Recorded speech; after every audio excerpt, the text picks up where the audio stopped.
world map, and then a compass system, and then link it with my quest and save system, and then I should be able to create a custom like quest, and then add it into like a semi-open world. It won't be like a giant open world. It won't be a full open world, but it will be done. So now we've got the scrap metal and tape. The objective is updated. So if we go over You're to back. Did you find the supplies? the yes would be like the button would be disabled if we hadn't found it yet. This will keep us going for a bit. I owe you.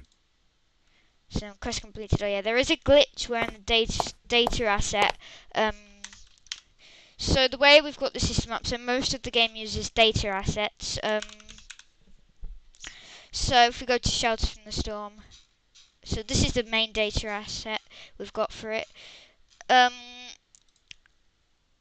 So it seems to reset the reward XP.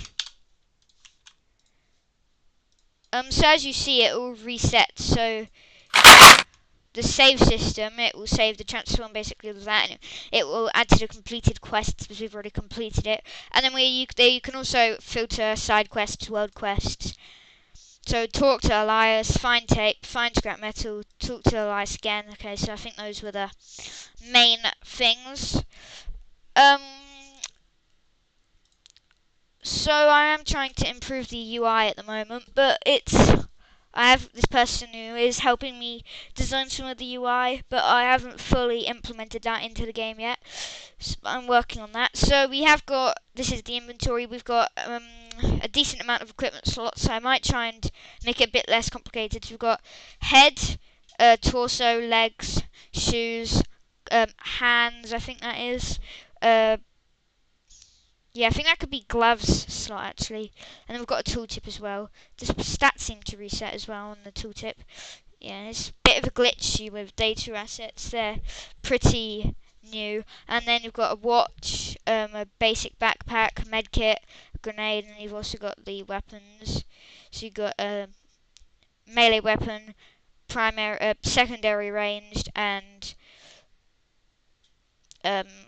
primary ranged. So if I showcase some of the combat and just some dummies, so I've got this automatic rifle here. If I shoot, it will, I'm trying to add some muzzle flash. So you've got decals, and then there is no grass in this level, but the footsteps and impact is dynamic to the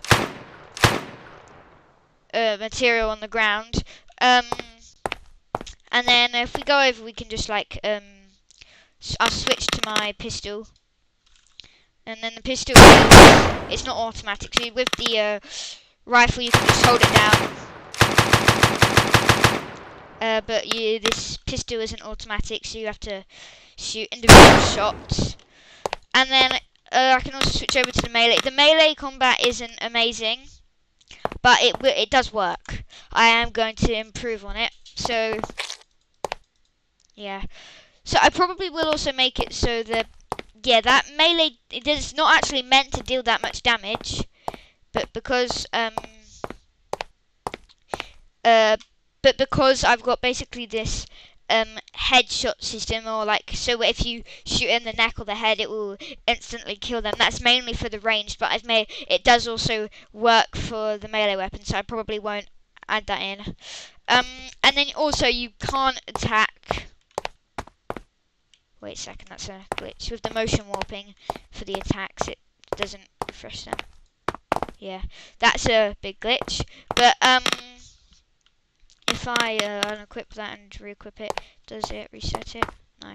Wait, let me just leave and rejoin. So there are a few bugs, but I'm sure you're probably expecting a few bugs on this. So then you can't attack them. It doesn't make the sound, but it doesn't take any damage. Also, shoot. And then you can get out of ammo, and it does save your ammo. It just you can manually save it by pressing 1. I will have like a pause menu screen. The animations look good. Did you do that? No. I use Lyra Animations, which is a template done by Unreal Engine by Epic Games. I use the Lyra Animations for the weapon aim offset, and then I use the axe is mix ammo. The movement animations are they are from game animation sample, but it uses the own, like, it doesn't use the actual functionality of that, it just uses the animations. And you can see it's dynamic camera. So then also I showcase the grenades. So if I throw it, I am pretty bad with the grenades. It shoots them, and then we can also throw this. It will destroy, set off the barrel, so there's like a double explosion, which is pretty cool. And then we can also shoot that. Wait, that's inconvenient. And that there's no respawn system, but the quit works. So, and then I will make it so it saves when the enemies die and stuff, or at least the ones won't run. And then we've also got a light SMG, sort of shotgun, as some other weapons. So there's only one melee weapon, so we've got this. We can there's recoil on this as well. There is actually slight recoil on the other weapons, but it's not as obvious as this weapon. And obviously it deals a lot more damage than the other ones. It's a sort of shotgun, so it only has one bullet, 2 bullets, and then you have to reload. When you right click with a grenade, it throws them a shorter distance. So you just like, yeah, I can see what you mean by that. You can do that just by aiming.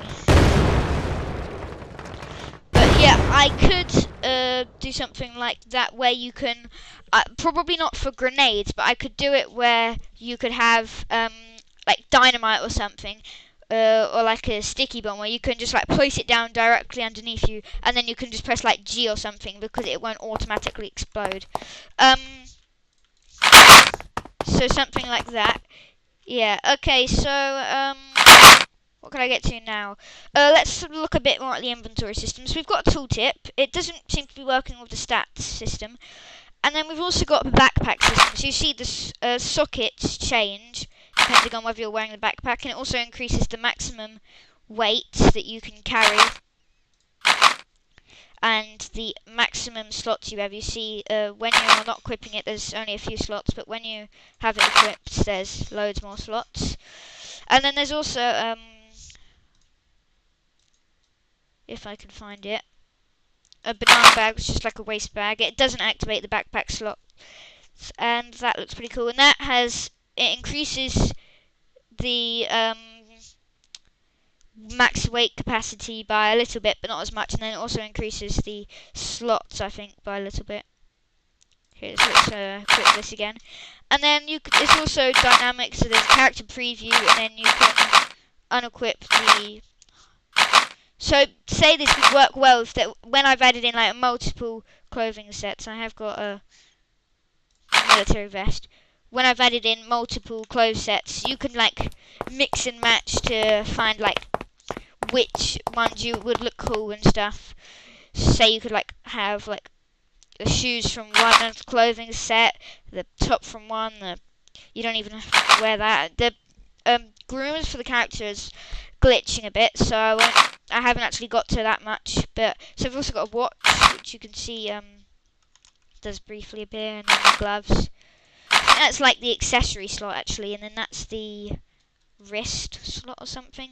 Can't remember exactly. Yeah, so you've got filters, consumables, resources, wood. This is for the crafting system. Armor, weapons. So if I go into the crafting section, we can. So what should I craft? There's nothing in the other section yet. So I can let's craft a shirt. So you craft it, and it does use up the items. Where's the cloth? Yeah, it uses up the tape. Tape 1. It uses up the tape. Used up 2 tape. I don't know why that was. Oh, I do know why that was, but it's because it used up some of the tape when I was. Oh yeah, stealing clothes from mannequins in abandoned stores. That would work really well. Or just like if you were like breaking into like an abandoned house or something, and you could take something from there. So there will be like settlements in the game. So you used up 2 cloth, and then where is the Yeah, so it used up one tape from the quest, and then it used up another tape from the crafting. And then you see once it's crafted now, it's appeared in our inventory as well. So you can craft medkit ×2, and it will appear. There you go, and then it will use up the materials as well. Fire Axe, and this is all dynamic in a data table. See, Fire Axe spawns in, so I can just create as many crafting recipes as I want. Because obviously crafting is a big part of the apocalyptic game. Okay, so let me load into a level where there is AI. Combat demo. Yeah, I can just. Yeah, in this level, I'll just create. So I am preparing like a few demo levels. So if I just add in a enemy base.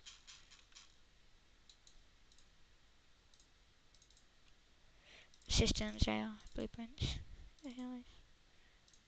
So if I import evil enemy test. So this basically, you don't actually need to have a child blueprint for this, but you can just do that if you need extra code for that. So it changes based on the character you see, so all the stats and everything change depending on the character. So if I bring in one in enemy test, these are melee with a fire axe, and then I can have one ranged AI, and then let's just bring in a Navmesh bounce volume.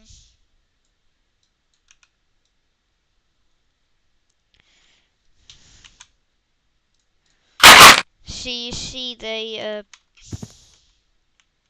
okay, that's a glitch. Oh yeah, it's because the saves are dynamic to the system, so the saves change depending on the level. So yeah, if I go over here and get the enemies notice me, he will start shooting at me, my health decreases. And there will be like a skill tree as well, where you can increase your like health and stuff over time as you level up and stuff. And I'm not sure, we can do some actual more questions and answers, and then you can give some suggestions about the game once I've just finished showing this AI, and you can tell me what you think. So the AI is shooting at me. Let me they have to get in a certain range before they can shoot at you. So once it's killed them, so obviously they can't come over here because there's no Navmesh balance volume over here, so they can't attack. And the AI isn't amazing. The combat is probably the most temperamental thing, and the UI, but it does work. Okay. They can actually kill each other if they hit each other with it. I probably won't have that in the final game because that kind of makes it bad. But I also will make it so the AI is a lot more complex, so they won't just. They'll have voice lines and they're gonna be like, "What was that noise?" Stuff like that. But obviously we don't have. We're not to that stage yet. See, we're almost dead. If I switch over to this. So yeah, as long as it works. So yeah, we will want to have the AI more complex, so they won't just hit each other, and they won't just run at you. They will think of better paths so they come up to you.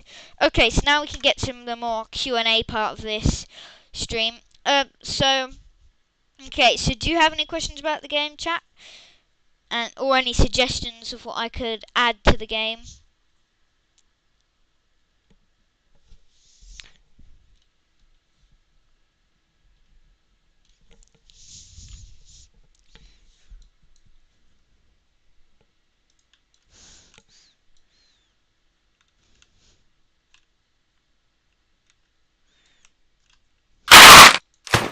How long have I been coding? So I have been coding for about well, I'm pretty sure I started coding in about 2021 in Unreal Engine, and I have had a few like a couple month breaks there.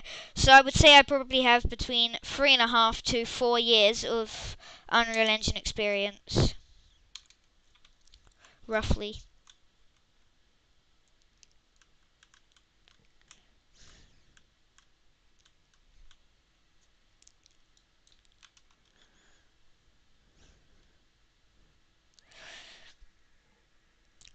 what inspiration did I take? Well, like the inspiration for the game, like I really like the post-apocalyptic topic is something is I find quite interesting. So like like a nuclear war and stuff is quite an interesting possibility. So I thought it would be quite cool to have a game because there are other games like Fallout I've heard of and stuff like that, which are pretty good games I've heard. So this game is like a story game. So there'll be like cutscenes and there'll be like characters. The main character is called Jacob, and he's basically like a brutal survivor. I won't spoil too much, but I'll just say the main character is called Jacob, and he has a son called Eli. And I think so. The game is set about, I think it's about 25 to 30 years after war, after the nuclear war started. So that's all I'll say about the storyline, because I don't want to spoil the game too much. Do you have any other questions?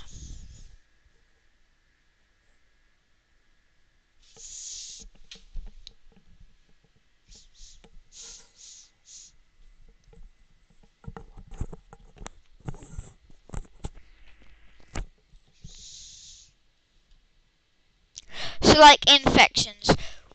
Well, like having infections would. So like say you could like go into like a. I will have radiation zones. So like some certain places, like in some cities, could have like. So if you go into that city, you have to wear like a hazmat suit, so you won't get radiation, and it won't be like permanent. Obviously, you'll just like gradually take damage over time, because it's not like a survival game. So I couldn't have it. So get an infection, you'd have to like find like a cure for yourself and stuff, because that would just make it too complicated, and you can't really have that in an open world RPG. But I will have it, so if you go into like a radiation zone, you will gradually take damage, and you'll have like an effect that.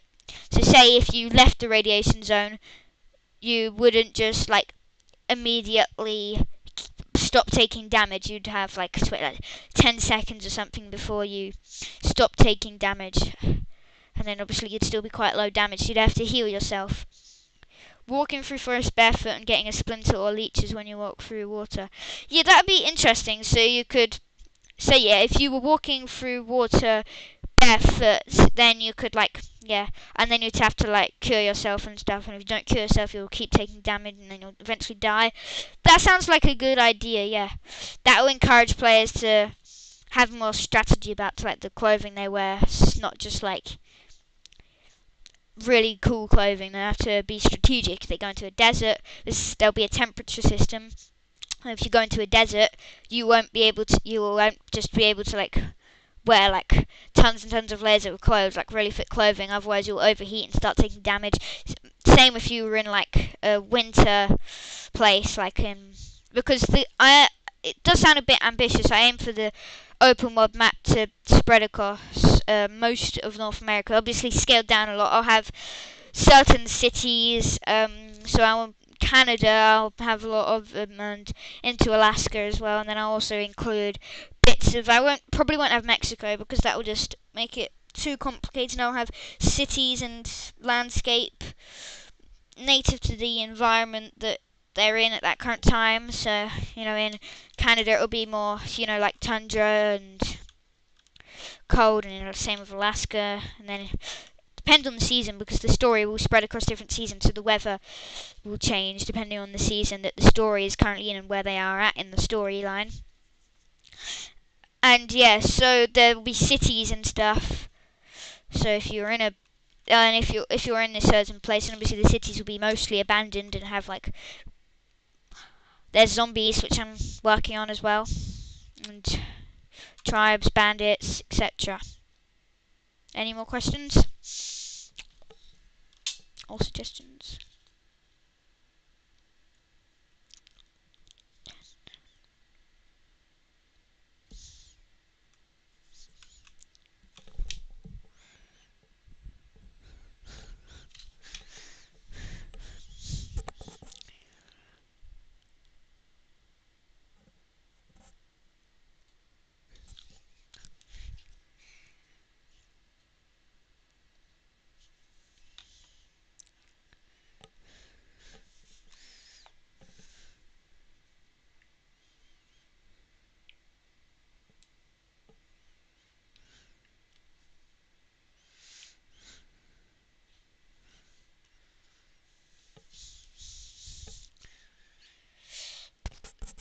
Okay, so how big is the world gonna be, like in the game? So at the end of development, uh,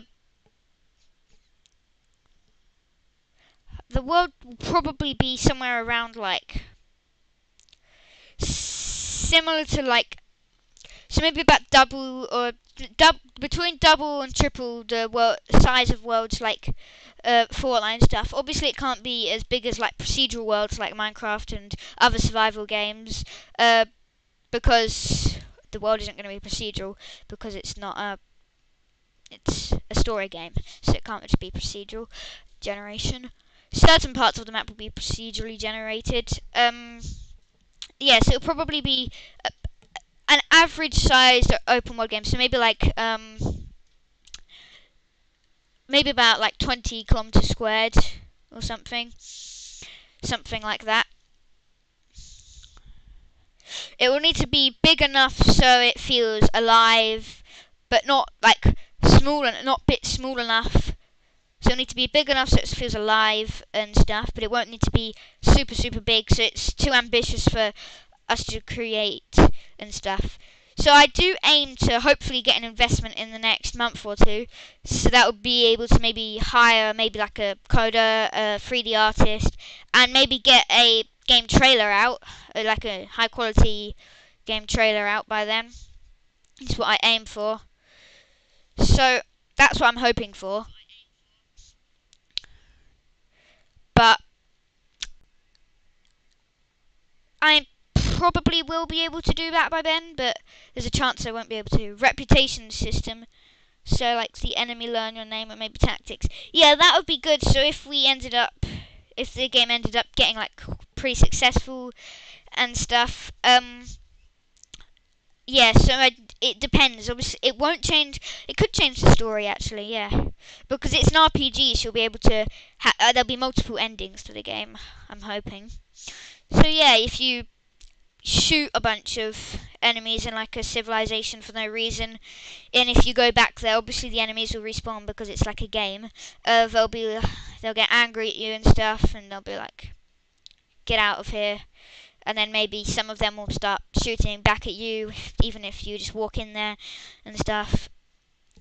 So something like that. I probably won't have like a law, so the law will start chasing after you if you commit a crime, because it's like a post-apocalyptic game. The world is falling apart because there will be settlements, but there won't be. There is a big threat in the military. Is trying to not spoil much. The military is a big threat in the game. I will say that.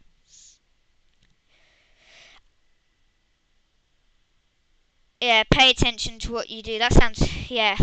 So yeah, if you like go up to someone and just start treating them like making fun of them and stuff, because I hope maybe I'll have like a dialogue system where you go up to an NPC and they actually don't, you can talk to them, they don't just exist there, because that'll make the game feel a lot more alive. It will make it so you won't just feel like the NPCs are dead, and they actually are alive if they treat you depending on the actions you do in the game world. Yeah, and onto this topic, I do aim to actually release a online mode to the game. Not on launch, but maybe if the game is like quite successful, we bring in a lot of profit from the game, I'll probably reinvest about half of that into making an online mode with like microtransactions and stuff. And the online mode will have like it'll be the same open world, I think, but then you'll be able to create your own character, and then there'll be like missions and stuff in the open world, and then there will be other players you can interact with. It might be cross-platform, it might not be.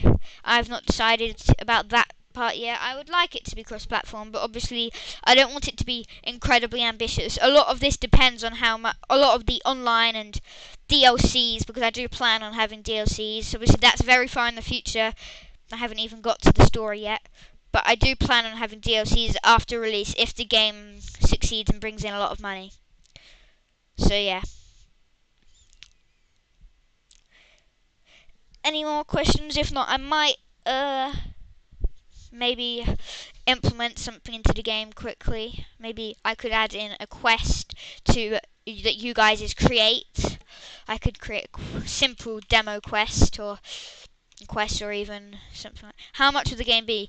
It depends. I'll probably be giving like a lot of the people who like were in my fan base at the start, like a lot of the people in the chat right now. I'll probably be giving them discounts and I'll be giving most of the Kickstarter backers, because I am for a Kickstarter soon, a discount. But at the entry, like at the proper price, without any discounts or any sales or any stuff, the standard edition will be £49.99 or £59.99, something like that. And then I think I'll have a Ultimate Edition as well, which will be around £79.99.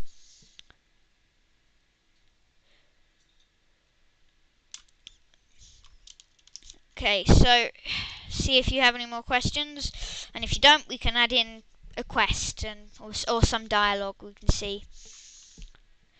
And I'll be uploading in the next few days a update, either in the form of a short or a long form video or both. Yeah, you probably will. Some of my like really starter followers will be getting a free copy, so you might, yeah. Yeah, probably will. I don't want to give away too many free copies, but you'll definitely get either a free copy or a very big discount for the game, like 70% or something. So yeah, see if you have any more questions, and then yeah, like I said earlier, yeah.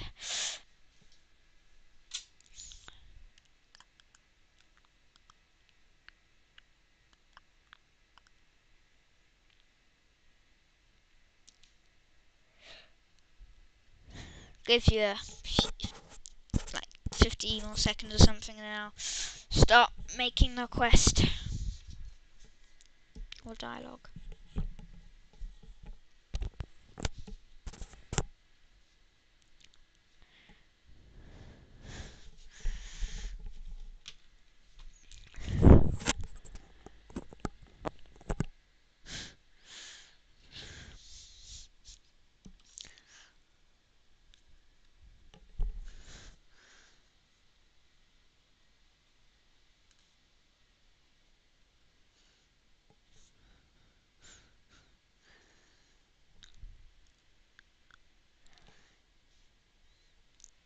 Okay, so presuming there's like no more questions, so I will add in a short quest to showcase how simple most of this is.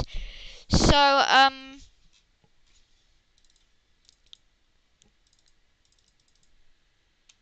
okay, so I could create dialogue. This one I won't have time to add in like voice lines and stuff, but okay, so in the chat, what so this will be between Elias and Jacob. It could be maybe after he's completed the quest.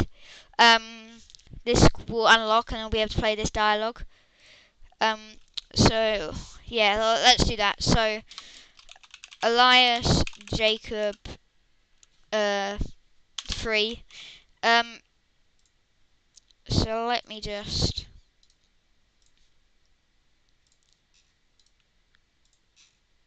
add in this.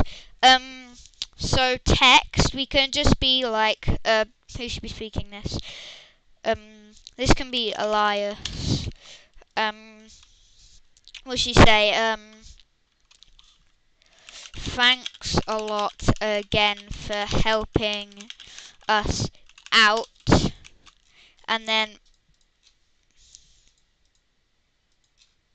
we can add an options screen for the player. Thanks a lot for helping us out. So this is Jacob. And then, so option text, it can be, so wait, next option. So option text, we can just have like,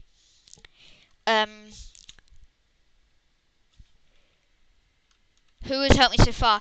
So the people who have done development, I have a concept artist, and I also have that person who was doing UI, in the Discord, and then I also have a financial and marketing advisor who is in the Discord as well. The people who are developers are in the Discord. All of them apart from one are in the Discord, and they have the red developer tags, most of them, they have the red developer roles. So the option text can be, "It's fine, you deserve." It's fine. The village deserved the supplies, and then we can also have, "Yeah, you better thank me." Oh yeah, done that wrong, haven't I? So I create 2 of these. This is next dialogues. This is Jacob. This is also Jacob. Okay, so if I input this into there, and then this option text can say, "Thanks, it's fine," and then this can go to option 2. And also, maybe when I get demo, I will do a demo reasonably soon, and I'll probably as I said earlier, once I've got the navigation system done, I will do that. So yeah, you better thank me, and then this is also better thank me, and then just the way to make it so the dialogue ends, I can just put -1.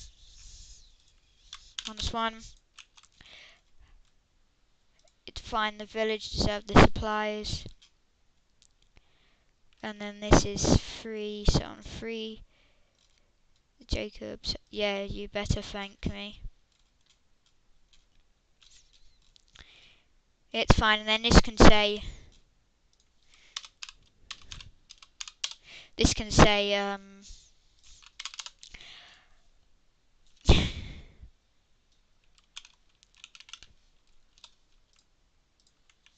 actually, I could say, what should this be? This can be greet, and that can be rude, yeah. So then if I went into the NPC alias, we can do false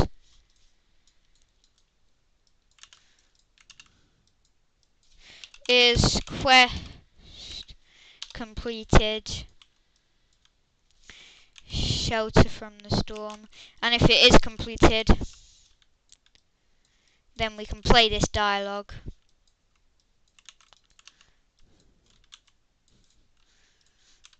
Okay, let's see how that works. Okay. Oh, wait. Okay, so if I go back into empty map. Okay, let's see if this works. We have finished it. No, that doesn't work. Have we finished the quest? So let me delete that. Let me just do a print string off of that. That is Elias Jacob 3, yeah.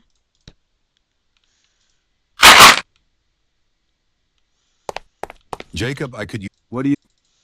Let me just skip all that dialogue.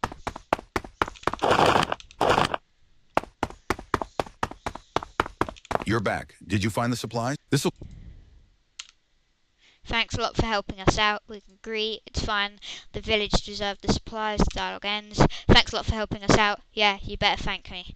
Okay, so that now works.